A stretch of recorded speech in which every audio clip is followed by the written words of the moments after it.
What's up, moviegoers? Welcome to the Markio Podcast. I'm your host, Anthony. In today's episode of the Markio Podcast, I'm talking about Leprechaun Returns, the 8th movie in the franchise, but this movie is a direct sequel to the 1993 movie Leprechaun starring Jennifer Aniston. And the reason I say that is because the main character in this movie is the daughter of Jennifer Aniston's character in the first movie. Now, it takes place 25 years after the original, and it tells the story of, Lila Redding, whose mother trapped the leprechaun in the well. It takes place at the same location, at the same house in the first movie. And the great thing about this is that the character of Ozzy returns from the first movie. It's different to see Mark Holt in a role again, reprising the role so many years later. The only downfall about this movie was that Warwick Davis did not return to the role of the leprechaun. He did turn the role down, and he didn't want to do it. So a different actor is in this role. This character of the leprechaun more so has a menacing look to about him. He more so has like if you're in the water for so many years and you come out, your hands are wrinkled. This is what that leprechaun looks like because he was in water the whole time. And the way the leprechaun is resurrected in this movie is interesting. He just wants to go after his gold, and he wants his gold back, and basically it tells the story of sorority sisters who go to the house from the first movie to, get away for the weekend, and crazy things start happening, and Ozzy is the only one that still believes that the leprechaun is still alive, and just, it goes on from there. The first half of the movie was great, but then when you add the factor of this movie with the killing and how the leprechaun acts in this is just bad. The movie premiered on the Sci-Fi Channel in December of 2018, and the movie is only 92 minutes long. It's good to see the leprechaun character return, and, even though this was a direct sequel to the first movie, it disregards all the other movies from 2 through 6, which is good. They could have done a better job at it. But the fun thing is that you saw them go back to the house from the first movie and bringing in the daughter of, Jennifer Aniston's character was great. I would have loved to have seen Jennifer Aniston's come back in this role, and Warwick Davis. It would have been a perfect pairing. You get Warwick Davis back as the leprechaun. You get Jennifer Aniston back as the character that she played from the first movie, along with her daughter's character in this.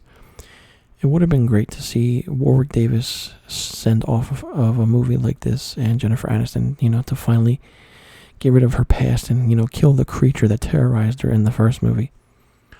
But it was a failed attempt at trying to do something that should not have been done.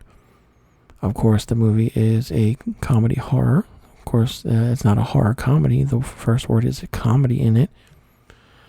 And just the way the killings are weird, and the special effects for television is just terrible. They don't really say what the budget is for this movie, but when you heard that Leprechaun Returns was happening, you're like, okay, how can this work? The look of the character is great. I love how the leprechaun looked because he was in the well for 25 years and all of a sudden he just reemerges. So if that's the case, then the other leprechauns from 2 through 6 are not the same leprechaun from the first movie. Because this leprechaun here is still in the well so many years later. Maybe the only good factor is that the setting took place from the first movie. Was great. Ozzy's character returns, which is also great. And other than that, that's it. The comedy aspect is stupid. And there's a scene where they try to kill the leprechaun, but they're unsuccessful.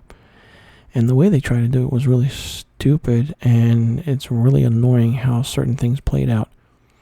And you're like, really? You could have done something else instead of doing that one thing that you should have done. Like I said, it could have been better, and it wasn't better. So let me know in the comment section below what you think about Leprechaun Returns, and if you've checked it out. And if so, will you be checking it out now that I've talked about it? Now, if you ask me, that does it for the Leprechaun discussion of the movies.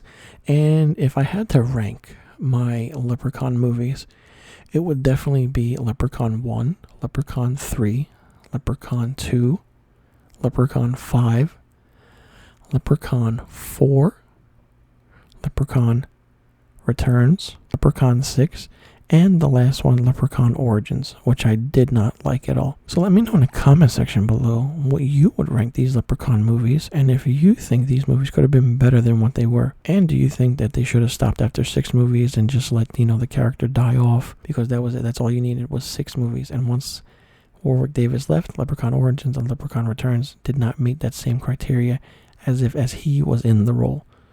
So let me know what you think and where you rank the Leprechaun franchise of movies. And be sure you click that subscribe button and hit that notification bell for new videos and new podcast episodes on the Markio Productions YouTube page. And follow Markio Productions on Instagram, Facebook, and Twitter. And follow me, Anthony, your host, on Instagram and Twitter at Mr. Filmstock. And follow the Markio Podcast on Instagram, Facebook, and Twitter. I'll leave a link to all the social media accounts in the description box below. You can check it out and follow along. Alright everyone, that does it for today's episode. I'm your host, Anthony. Thanks for tuning in. 25 years? You're looking a little worse for wear, my boy.